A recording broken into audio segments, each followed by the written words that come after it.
भारत में ना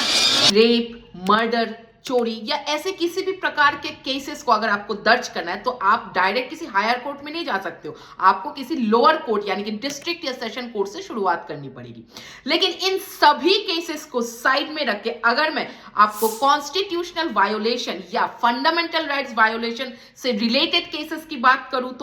तो ऐसे मामले में आपके कॉन्स्टिट्यूशन में एक आर्टिकल दिया गया है जिसका नाम है आर्टिकल 32, जो कहता है in case of any violation of your fundamental rights और your constitutional rights you can directly go to the supreme court of India. Generally किसी भी केस के लिए अगर आप हायर कोर्ट जाते तो हायर कोर्ट आपको सीधा लोअर कोर्ट में भेज देंगे और कहेंगे पहले जाके वहां केस लड़के आओ, तभी हम सुप्रीम कोर्ट के पास जा सकते हैं। लेकिन कॉन्स्टिट्यूशनल वायोलेशन या स्पेसिफिकली फंडामेंटल राइट्स वायोलेशन की अगर मैं बात करूं तो ऐसे मामले में आर्टिकल 32 कहता है कि आप डायरेक्ट सुप्रीम कोर्ट के पास जा सकते हो, और वही आर्टिकल 226 कहता है आप डायरेक्ट हाई कोर्ट के पास जा सकते हो। लेकिन जब आप ऐसे किसी रिलेटेड केसेस के लिए जाते हो तो सुप्रीम कोर्ट या हाई कोर्ट के द्वारा जो नोटिस जारी किया जाता है उनको कहते हैं हम रिट। नाउ इसी रिट के द्वारा आपको किसी इनजस्टिस के लिए जस्टिस दिया जाता है by the higher courts of India, जो कि सुप्रीम कोर्ट और हाई कोर्ट है।